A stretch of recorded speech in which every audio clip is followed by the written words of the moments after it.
Hay otras personas que me escriben. Jorge Huerta, hay dos Chentes, el del sexenio de Peña y Chente apapachador de Andrés Manuel López Obrador. ¿Apapachador? Bueno, pues si apapachar es decir, qué bueno que en el nuevo Infonavit están sacando el cochinero que dejó el expresidente Peña Nieto y que vienen arrastrando también en el Infonavit desde Fox y Calderón. Bueno, si eso es ser apapachador, miren, cuando yo tenga que mentar madres, las voy a mentar. Y así las tenga que mentar contra el propio Andrés Manuel López Obrador. Pero ¿cómo quieren que miente madres si la nota que tengo que compartir con ustedes es: hay buenas noticias para esas personas que están pagando su préstamo de Infonavit? Aquí está lo que se dijo en la mañanera. Tengo más información para usted después de esto. Muchas gracias, presidente. Buenos días a todos ustedes. Buenos días al secretario de Desarrollo Agrario, Territorial y Urbano, Román Meyer, y buenos días también al secretario de Hacienda, el doctor Carlos Ursúa. Saludo también a los compañeros de los medios de comunicación y a todos los trabajadores que seguramente nos siguen a través de sus redes sociales en este ejercicio informativo y democrático. El presidente me ha pedido que informe a ustedes sobre el programa que tenemos en el Infonavit para beneficiar a los trabajadores que menos tienen y más lo necesitan y que enfrentan saldos crecientes en sus créditos del Infonavit. Pero antes quisiera hacer un pequeño diagnóstico sobre la situación de la política nacional de vivienda. Este diagnóstico que hicimos en conjunto, por supuesto, con el secretario Meyer, fue resultado de un recorrido por el país, de hablar con los trabajadores, de escuchar sus necesidades en materia de vivienda y de ver las condiciones en que vivían en muchos desarrollos que precisamente el Infonavit había desarrollado. Y lo que encontramos es que del año 2000 al 2018 se siguió un modelo expansivo de vivienda en el que se hicieron desarrollos alejados de los centros de trabajo. Muchas veces se construyó incluso en lugares donde no se debió de haber puesto una piedra, porque eran lugares que eran zonas de riesgo.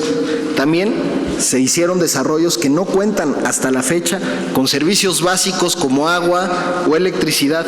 Y lo anterior tuvo como consecuencia el abandono de viviendas y sobre todo la insatisfacción de miles de trabajadores que habían invertido ahí su patrimonio. Por eso esta nueva administración y al mando del secretario Meyer se está impulsando una nueva política nacional de vivienda.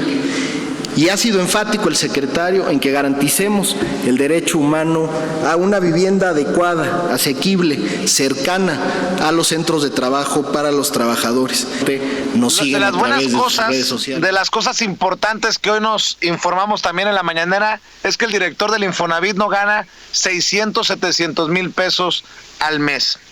Y el panorama es tan preocupante como la situación de muchas familias que andan con el Jesús en la boca, que no pueden pagar su casa. En el Infonavit hay 5 millones de casas chatarra abandonadas y se ha anunciado un plan para aligerar los créditos.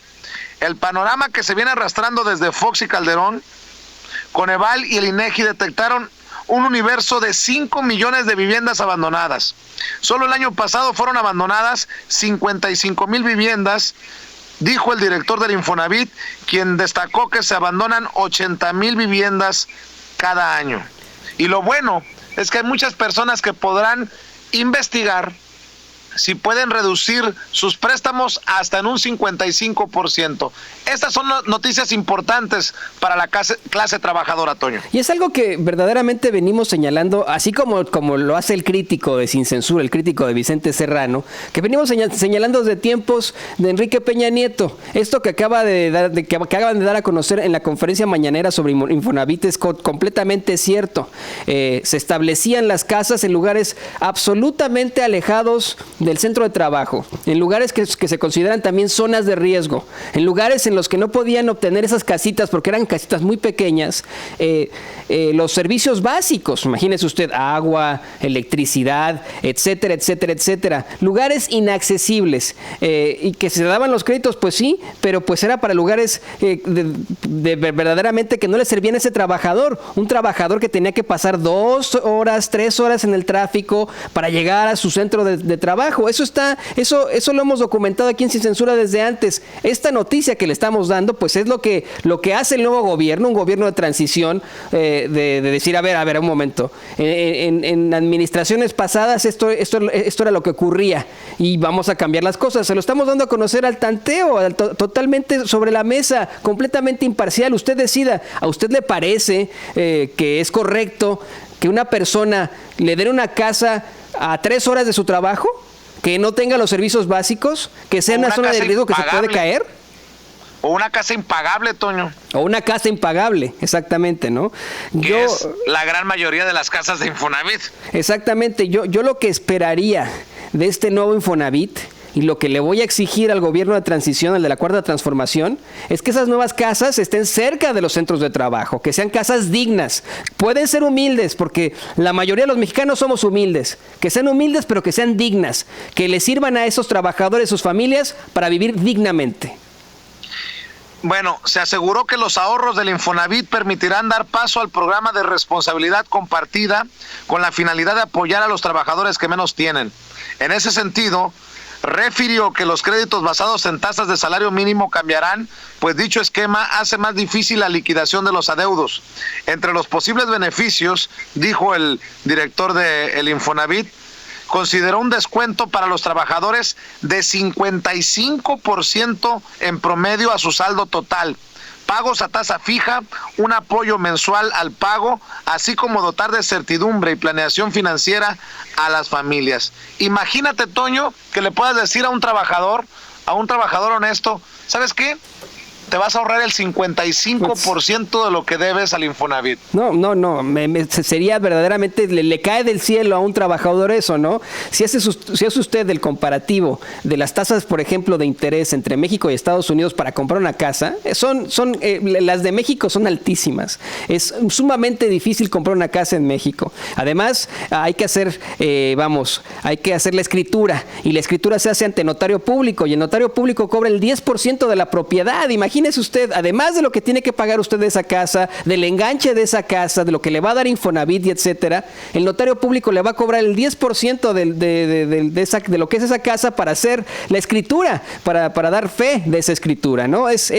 Obtener una casa en México es una de las peores injusticias que han existido desde siempre.